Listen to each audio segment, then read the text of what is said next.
Should Billy the Kid's body be exhumed? I mean, how can we know for certain that he was actually killed at Fort Sumner if we don't dig him up and extract DNA? History tells us that on the night of July 14th, 1881, Billy the Kid was shot dead by Sheriff Pat Garrett. There was an official coroner's jury report, there were eyewitness statements, Garrett received the $500 bounty, and that was that. As far as everyone was concerned, Billy the Kid was dead. Or was he? After all, rumors have swirled for decades now regarding the kid's mysterious demise, with some claiming that the entire thing was a hoax and that nobody was even killed. Others maintain that Garrett shot the wrong man, and rather than risk getting in trouble, he simply buried the body before anyone could see it. Meanwhile, his old pal Billy slipped away and lived happily ever after.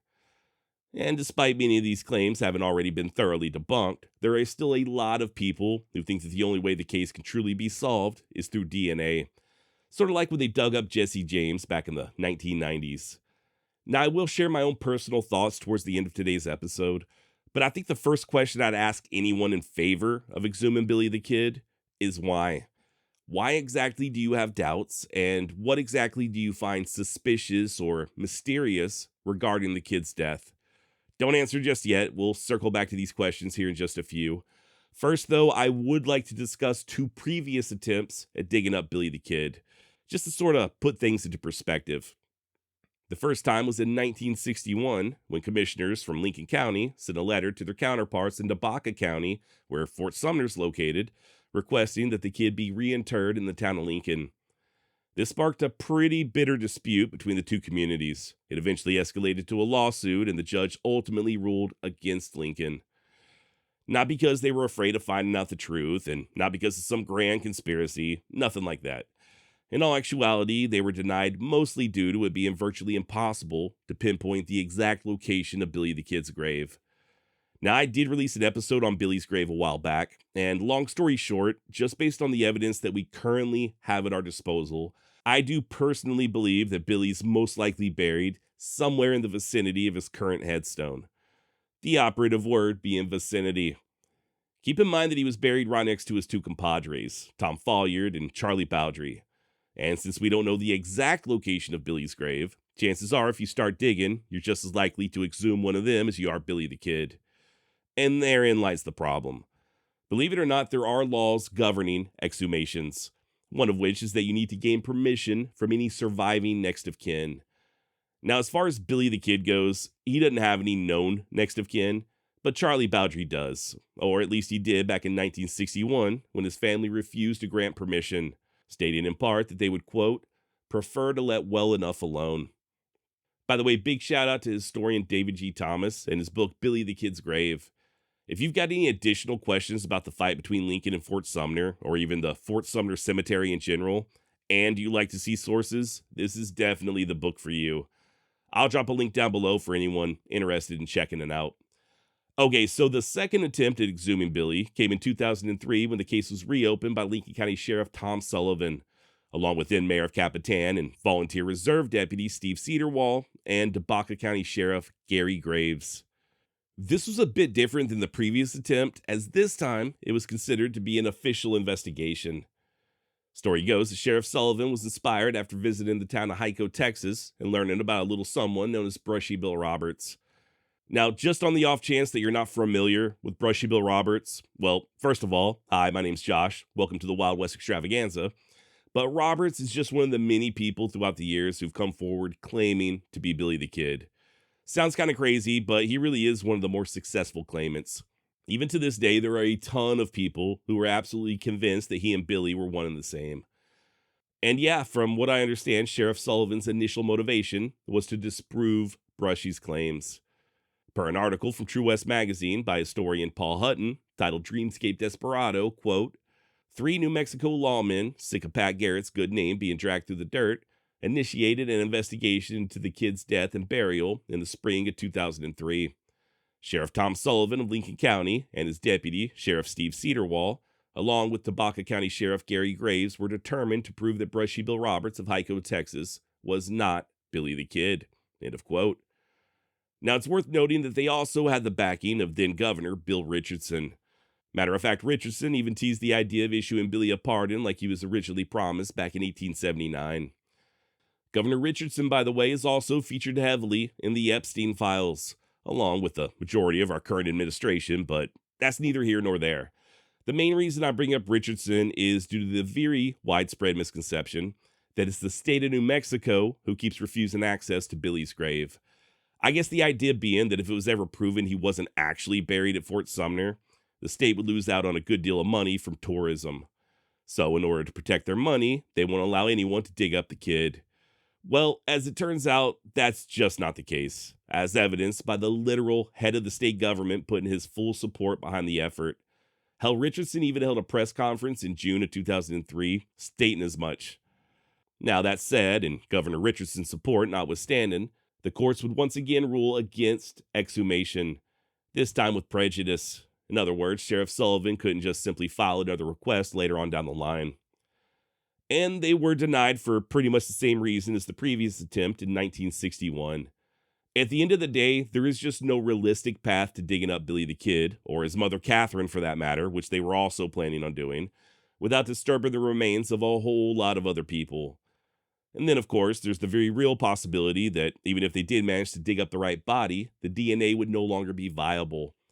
That's another thing. A lot of people are under the impression that DNA just magically lasts forever. Truth is, it starts self-destructing almost immediately after death. Chemical bonds break apart, strands fragment, and over decades, those strands become shorter and shorter, till eventually you're just left with sort of a genetic confetti.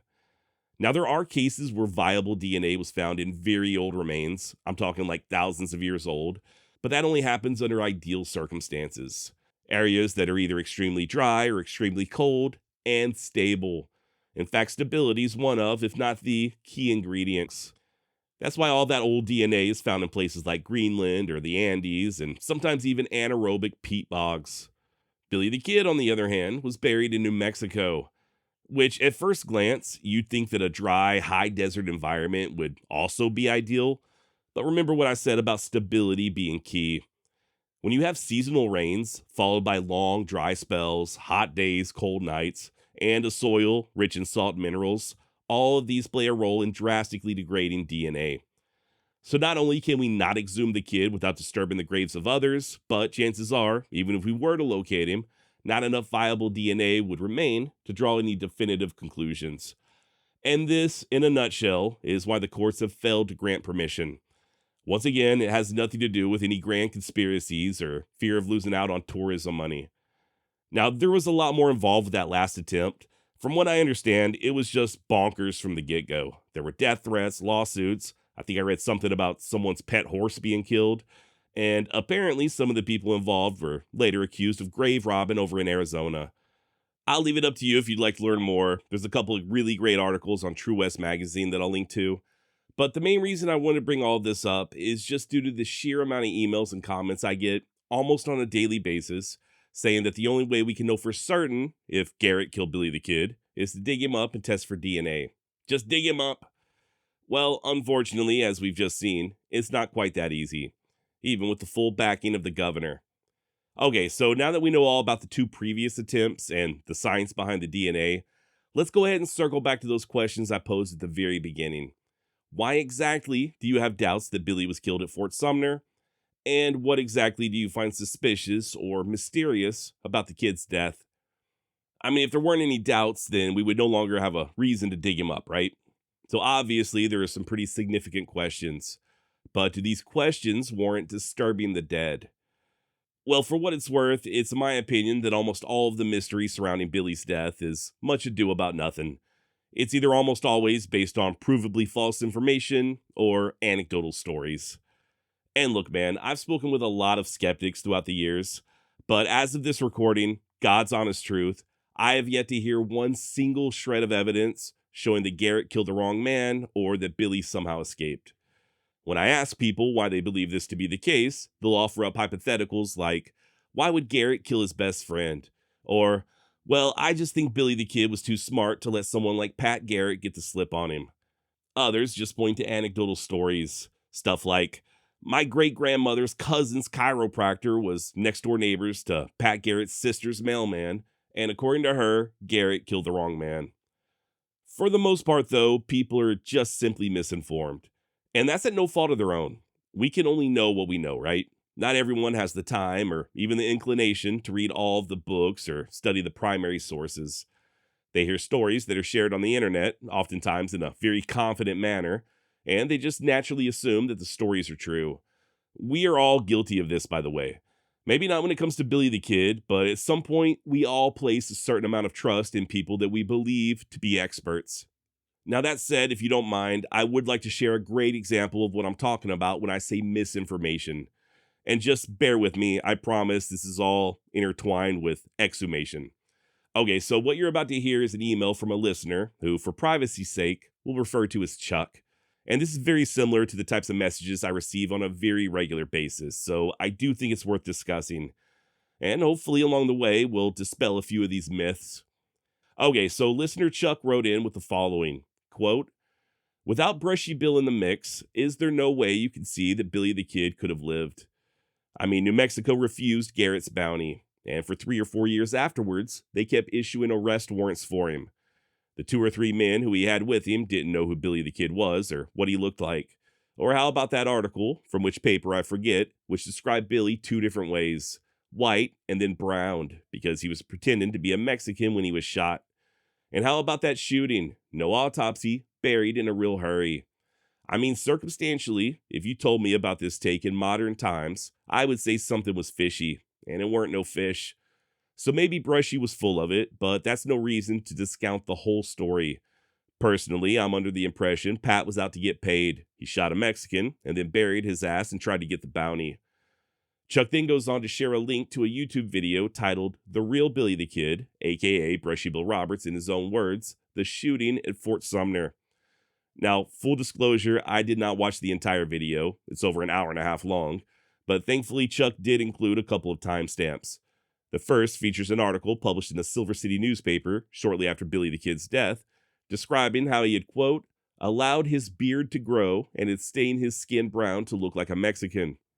This was followed by another clip featuring yet another article published prior to Billy's death, which describes him as looking like a schoolboy, with traditional silky fuzz on his upper lip, clear blue eyes, and a roguish snap about him, light hair and complexion. Chuck then continues, stating, quote, "Now if Pat Garrett wanted the bounty so badly, and it was in fact the kid, then why bury his ass as soon as possible, especially when other dead outlaws of the time had plenty of pictures taken of him, like Jesse James, or provide any sort of solid evidence. I know if I had shot an infamous killer like Billy the Kid, I'ma have proof, bet on that, LOL. Honestly, I could see it either way. Only takes a few innocent blunders to make one look guilty as heck. Oh yeah, and the other 2 occasions, old run and gun Garrett charged in guns ablazing, thinking he had the kid. Only he was wrong. Twice. Before he again charged in a shooting, first with nary a question later, just it was him and bury him. If collecting bounties was that easy, I bet many a desperado would have come claiming every dead outlaw ever shot." End of quote. All right, well, thank you, Chuck. And you know what? If even a fraction of what Chuck just said was true, then yeah, I would totally agree. Something is fishy. But as fate would have it, almost every single point that Chuck was made is either incorrect or taken out of context. And by the way, this is not a personal attack on Chuck or anyone else with similar types of questions or doubts. Like I said a minute ago, we can only know what we know. I'm just using this email as a way to shed some light on a few of these false narratives. This isn't a gotcha. This isn't some sort of weird attempt to make myself seem smart, which I'm not, by the way. This is just me sharing the actual history with others who are just as fascinated with it as I am. Okay, so let's just go ahead and take it line by line. Chuck began by asking if I could see any way that Billy could have lived if I take Brushy Bill out of the equation. In other words, let's just pretend like Brushy Bill Roberts never existed. Do I think there's any possible way that Billy the Kid escaped death at Fort Sumner? And the answer is not really.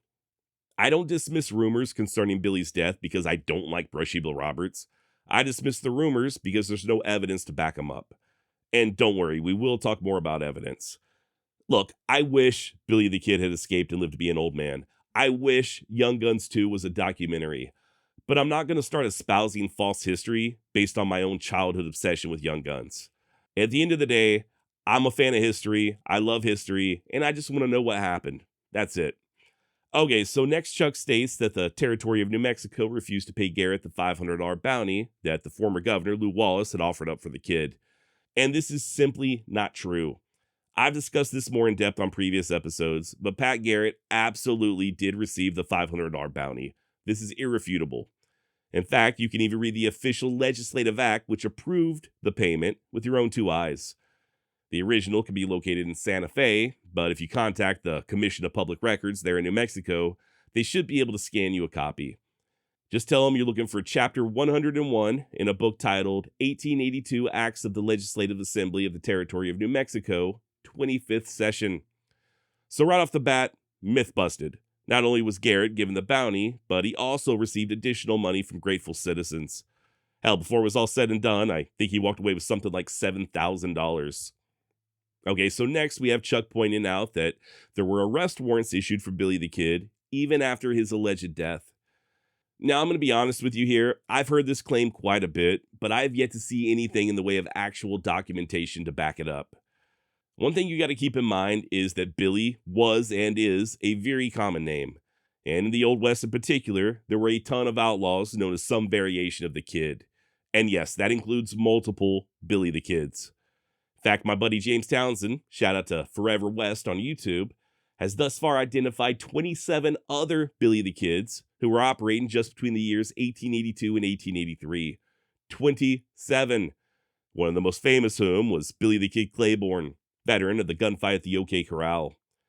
As far as arrest warrants, though, like I said, I've never seen anything to that effect. If you have, please send it to me. I'd be curious to see it. Josh at wildwestextra.com. But most of what I've seen are just newspaper articles referencing a Billy the Kid. Not the Billy the Kid, a Billy the Kid. Give you a great example. On March 25th, 1883, the Las Vegas Daily Gazette ran with the following notice. To thieves, thugs, fakers, and bunco steerers, among whom are J.J. Harlan, alias Offwheeler, Sawdust Charlie, William Hedges, Billy the Kid, Billy Mullen, Little Jack, The Cutter, Pockmarked Kid, and about 20 others. If found within the limits of this city after 10 o'clock p.m. this night, you will be invited to attend a grand necktie party. Now, you gotta ask yourself, why would Billy the Kid be hanging out in Las Vegas, a place that he had once heavily frequented, with a bunch of two-bit conmen less than a year after his death? You don't think that would have made headlines? It's also worth noting that on the original wanted notice that Lew Wallace issued back in 1880, he specifically names Billy the Kid as William Bonney. And I have yet to come across anything even remotely similar. Sure, there are references to other criminals known as Billy the Kid, but these always lack the specific markers that would indicate that they are Billy the Kid. Next up, we got the issue as to whether or not Pat Garrett's deputies knew who Billy was or even what he looked like. This part is actually correct. Neither Deputy Poe nor Deputy McKinney had ever laid eyes on Billy the Kid prior to that fateful night at Fort Sumner.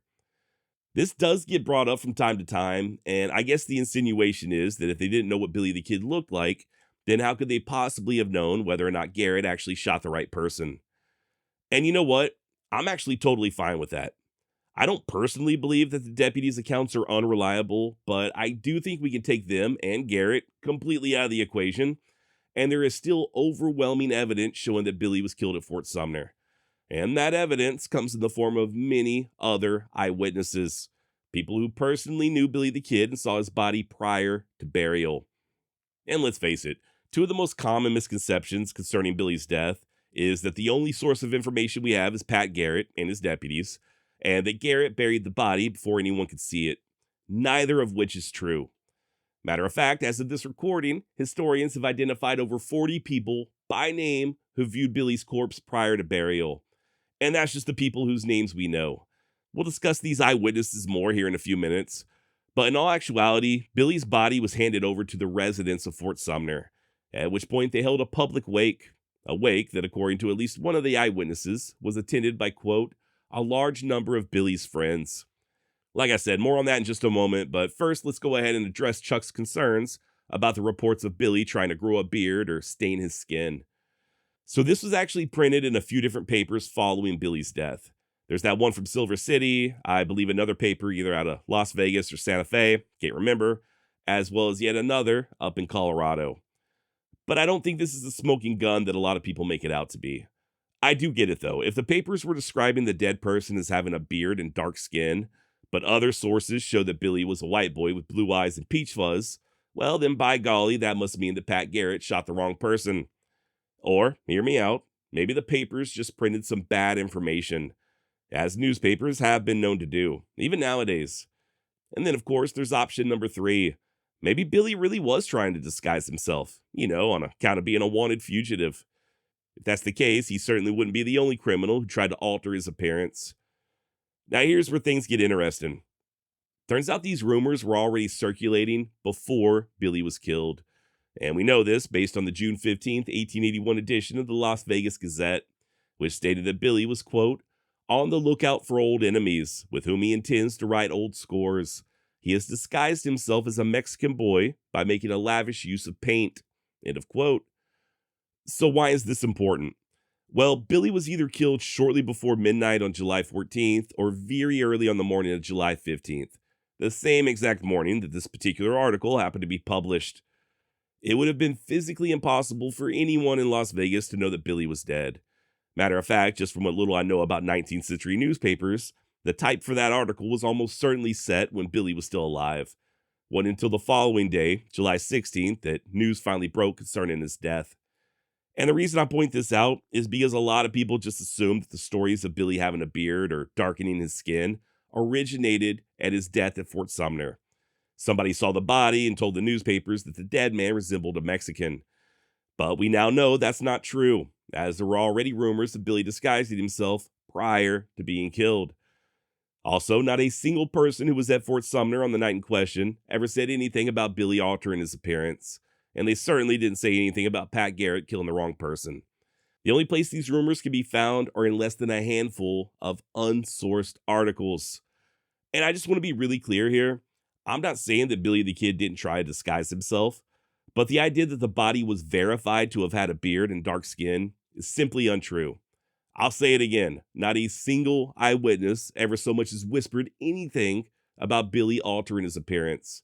He certainly could have, but other than those few unsourced articles, there's no evidence proving as much. All right, moving forward. Next up, we have Chuck pointing out that Billy didn't have an autopsy and that he was quickly buried. Well, regarding the autopsy, I'm not really sure what purpose that would have served.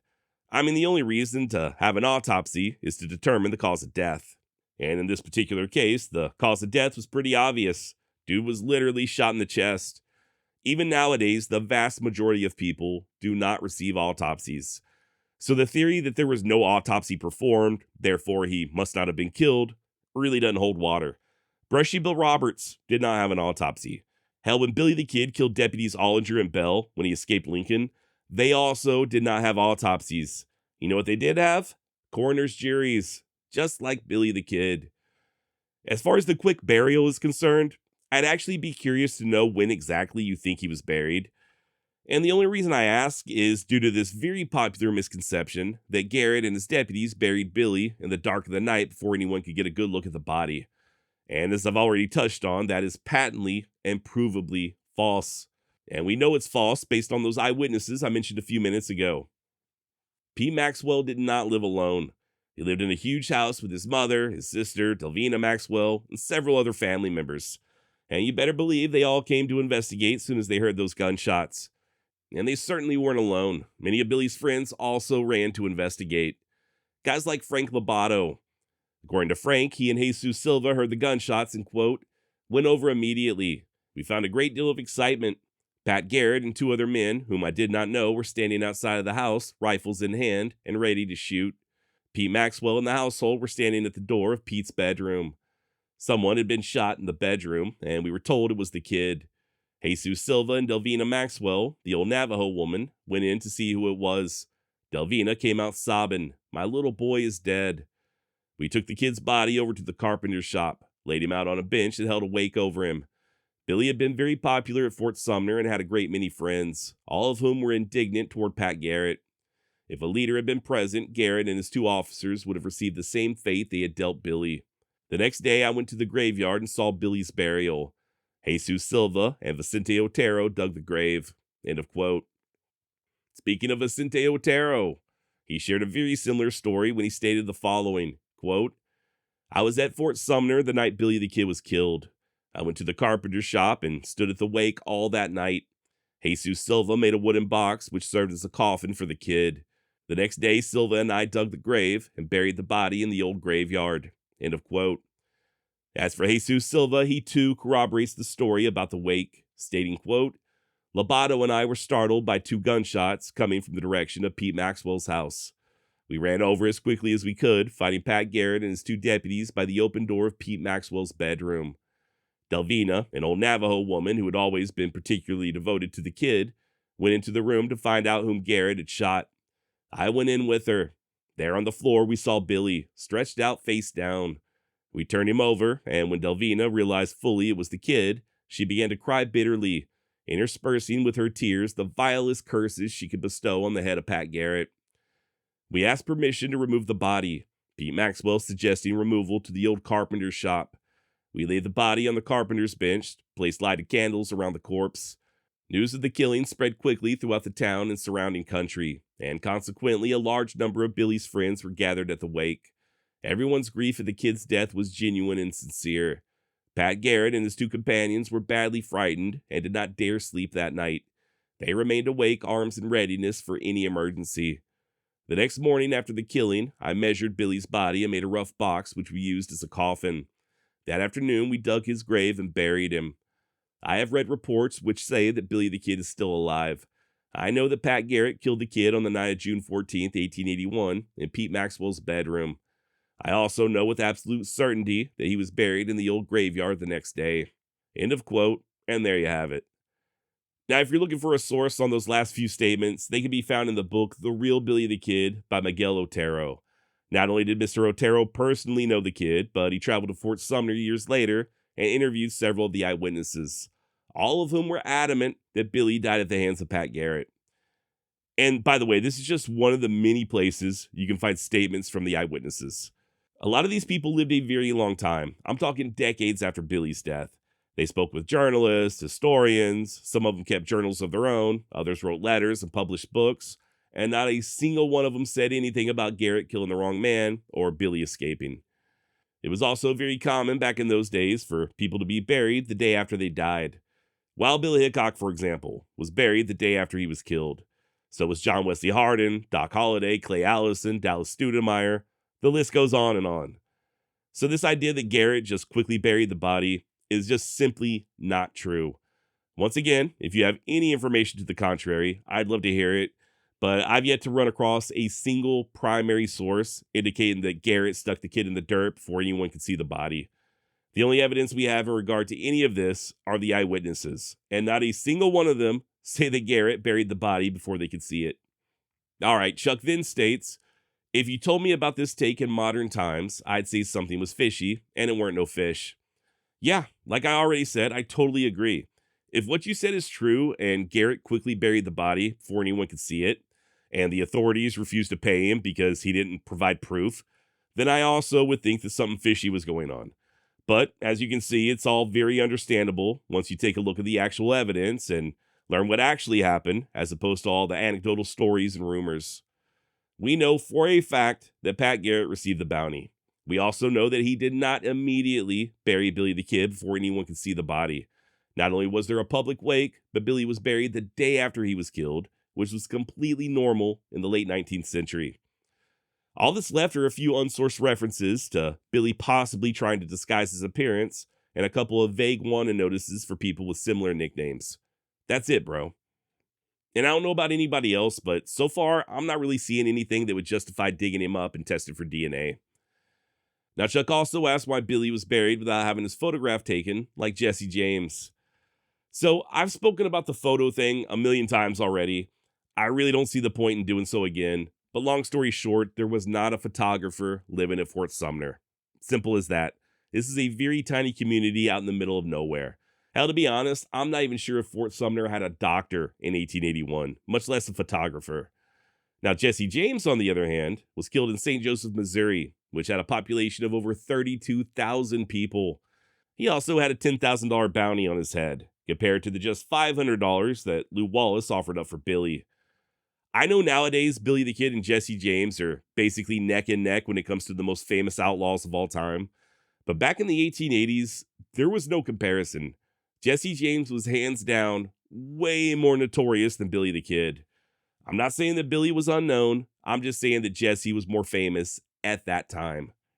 It's also not true that most dead outlaws had their photographs taken. In fact, the exact opposite is true. And we know this based on how few of these death photos actually exist. I mean, think about it. How many pictures of dead outlaws do we really have? A dozen? Maybe 2 dozen? There were hundreds, if not thousands, of outlaws roaming the West at any given point, and we have death photos of less than 1% of them. Hell, we don't even have photos of a lot of them when they were alive, much less dead.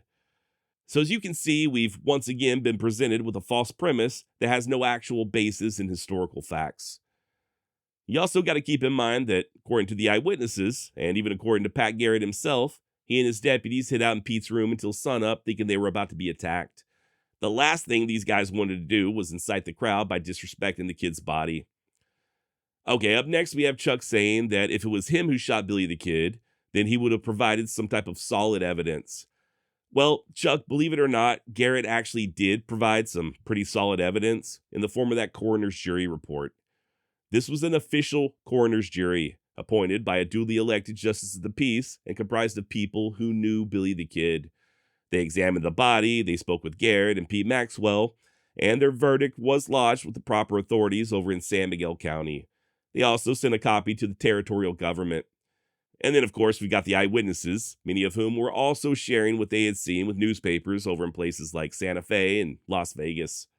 So it's not like Garrett just showed up at the Capitol saying that he killed Billy the Kid with nothing more than a wink and a nod. It should also be noted that there was nothing in Lew Wallace's wanted notice stipulating the need for a photograph.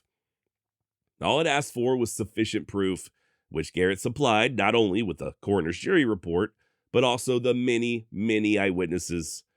And feel free to double check me on this, but I'm not really aware of any lawman or bounty hunter who was required to show photographic evidence after killing an outlaw. Sometimes they hauled in the body, or in some cases the body parts, but they also relied heavily on coroner's juries.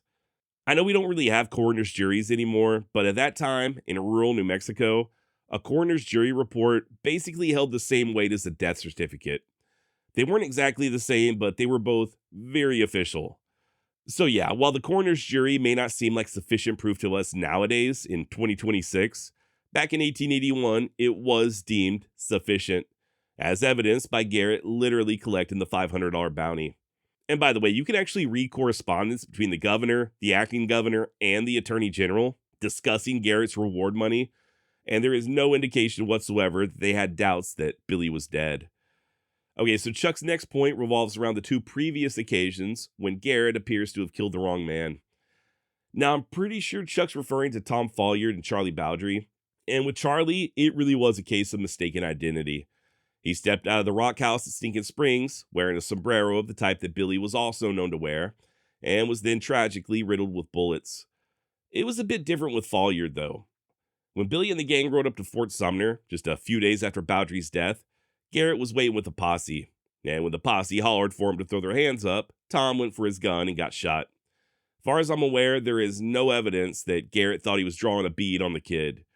There's also no evidence that he was reprimanded for either of these killings. Either way, I do understand what Chuck's saying. The implication would be that Garrett, on the night of July 14th, once again shot and killed the wrong person. And rather than fess up to his mistake, he just quickly buried the body and claimed that the victim was Billy the Kid, just sort of covering his ass. Only problem is the scenario completely falls apart under scrutiny. Hear me out. Let's say Garrett really did shoot the wrong man and he was worried about getting in trouble. Wouldn't it have been easier for him just to claim self-defense? If Chuck's theory is true, then that means literally every single one of the eyewitnesses were in on the hoax. Men, women, children, and they all managed to keep their mouths shut for literally the rest of their lives, even for decades after Garrett himself was already dead. He'd have been staking his future, his reputation, and possibly even his life on the very slim chance that nobody would ever spill the beans, and that Billy the Kid would never again resurface, when all he really had to do was just say that the victim was going for a gun. And look, Chuck, if you're listening, I really do appreciate you reaching out. I know it's been a while since you sent the email. My bad for taking so long. But like I said earlier, I'm not trying to make you look bad or anything like that.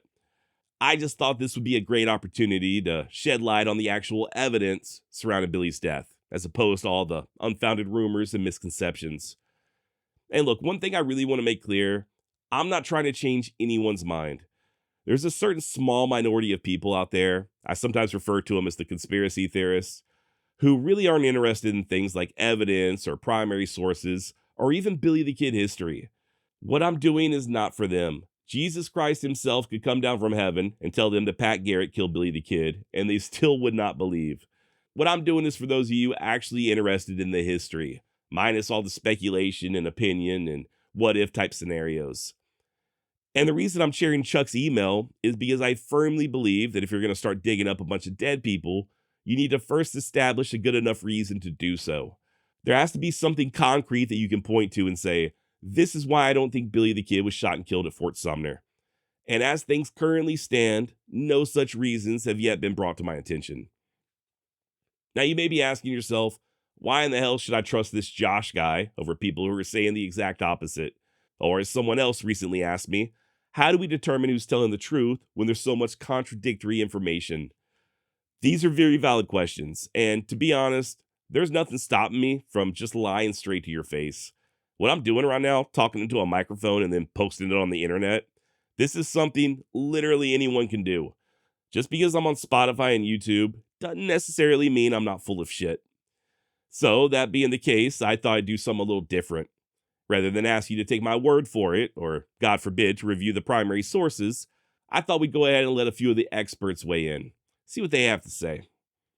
Now, everybody you're about to hear from has spent years, if not decades, studying Billy the Kid. They've sat in dusty old libraries, reading journals and letters. They've sifted through microfilm and court documents, just meticulously hunting down any and all references to the kid. And in some cases, they've helped to make history. I reached out and asked them all two questions. Do you support exhuming Billy the Kid? Why or why not? And what evidence do you find the most compelling regarding Billy's death at the hands of Pat Garrett? Okay, so first up, we got the great David G. Thomas. If you're not familiar, David's a historian, a filmmaker, producer, screenwriter, documentarian, author, and just an all-around expert on all things Billy the Kid. As far as whether or not he'd support the kid's body being exhumed, David stated that he would if it were done legally.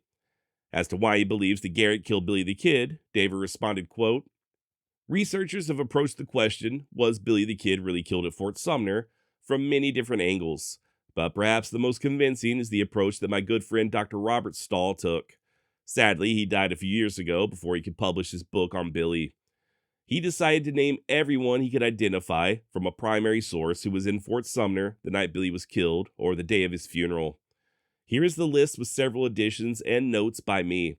I have added the age of each person named, as it's a good method of judging the person's credibility. There are 46 persons on this list, in no particular order. Now, if you're just listening and you can't see the list, yeah, there are a lot of names here. And keep in mind that these are just the names of the people we know, okay? This isn't everybody who was at Fort Sumner. These are just the names that we know. And yeah, this is pretty much the way I feel about it as well.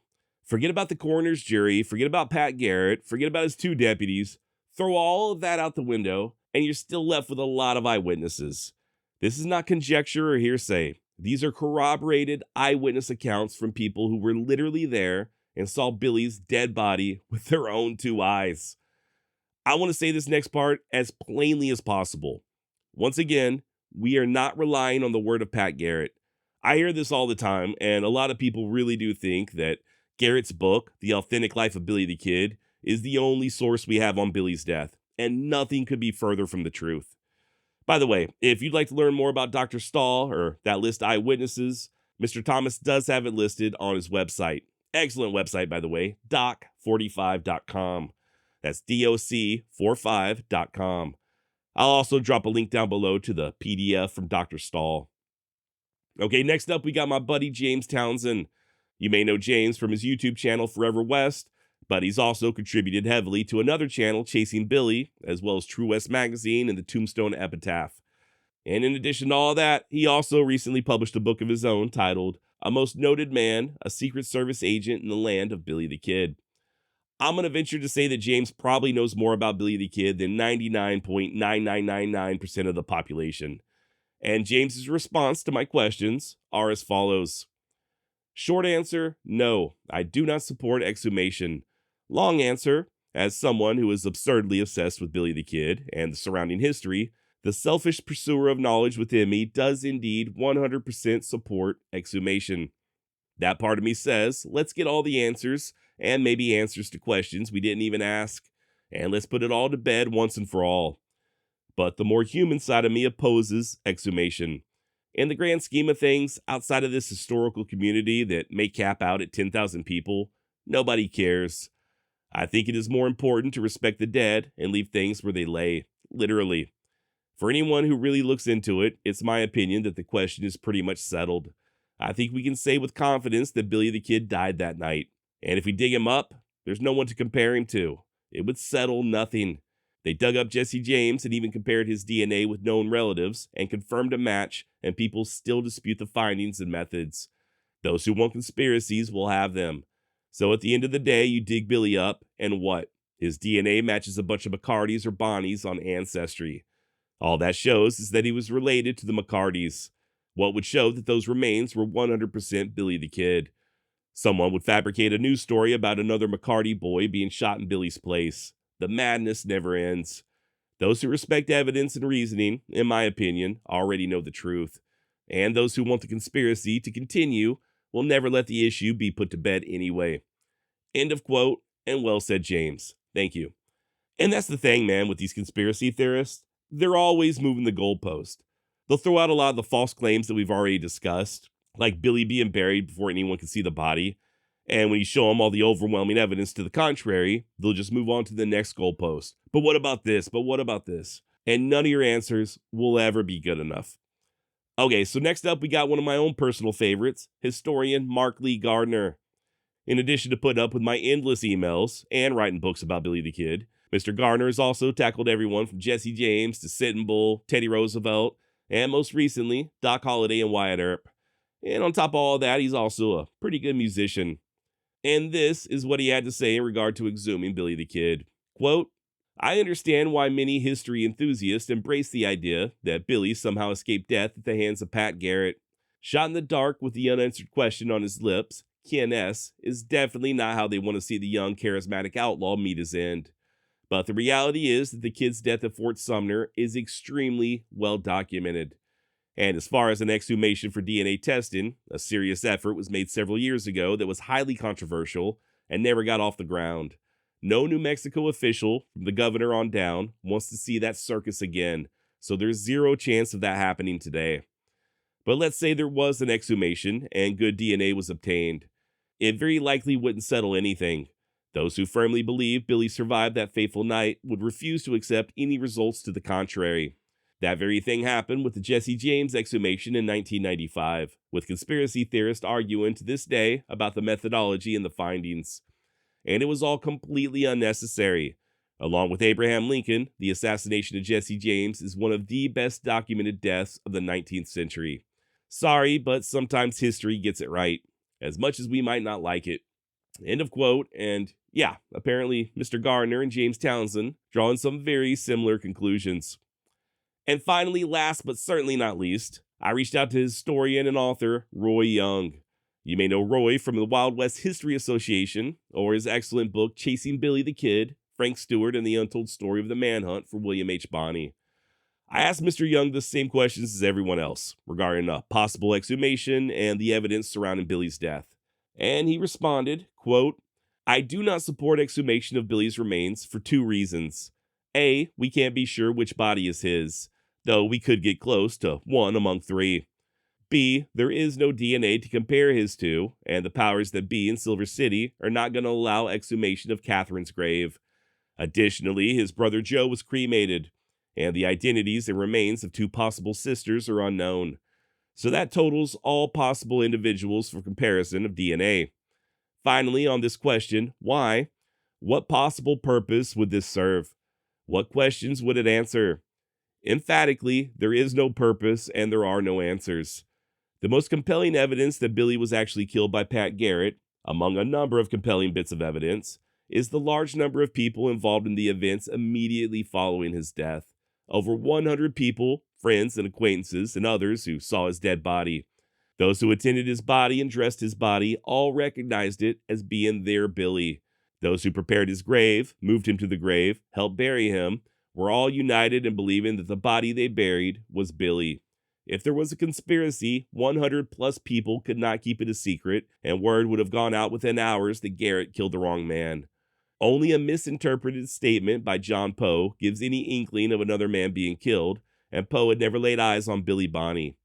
Finally, Billy was easily recognized in most parts of New Mexico and the Texas Panhandle, and if he lived, word of his whereabouts, his travels, his actions, his daily life would have become well known and publicized. There is not one chance in 100 that Billy was not killed by Pat Garrett. End of quote.